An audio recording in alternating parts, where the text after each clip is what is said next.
James Baldwin wrote, "For nothing is fixed, forever and forever and forever. It is not fixed. The earth is always shifting. The light is always changing. The sea does not cease to grind down the rock. Generations do not cease to be born, and we are responsible to them because we are the only witnesses they have.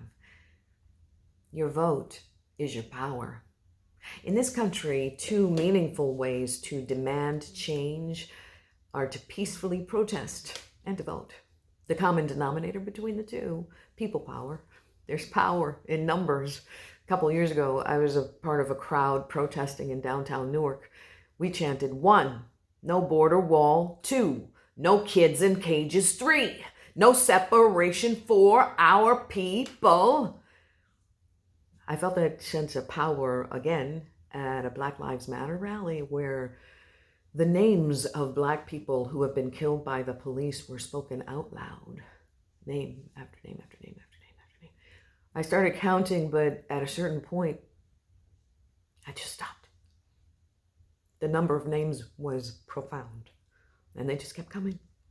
And after each name, the crowd responded, "We speak your name."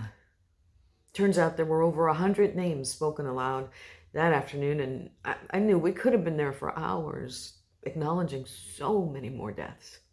But here's the thing.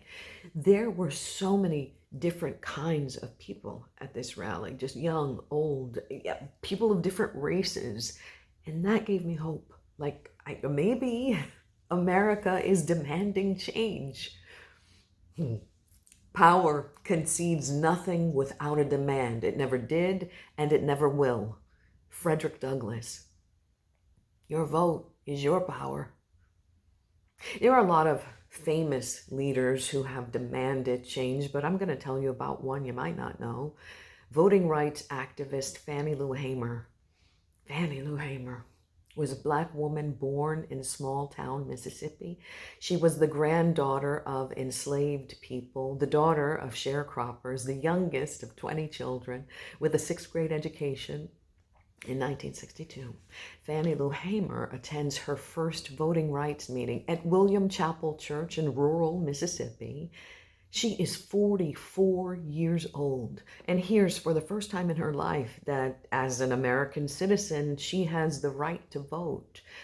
And she realizes that her family, friends, neighbors, Black people like her who have been poor their whole lives, they have a right to vote too, but most of them don't know it.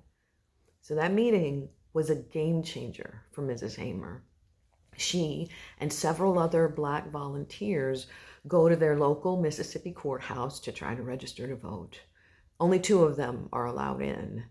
The registrar brings out a big black book, opens it, and points to the 16th section of the Mississippi Constitution and asks Mrs. Hamer to interpret its de facto laws. This literacy test is designed to stop her in her tracks, and it works. She fails the test.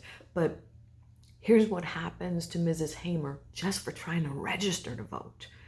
She goes home and is put out, evicted from the plantation where she has lived and worked for 18 years.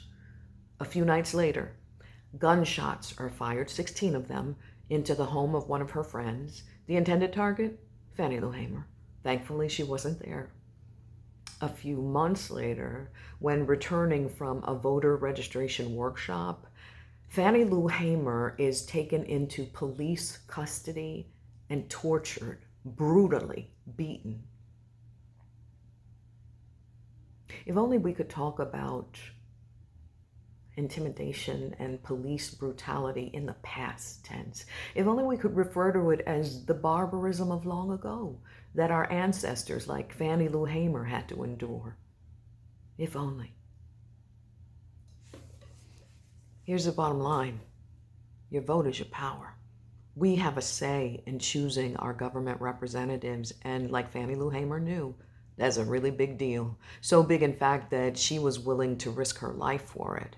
But unlike being in a crowd of protesters, voting is a solitary, individual, private act. And as a result, it could seem like your vote, your voice doesn't matter. Here's how I like to think about it.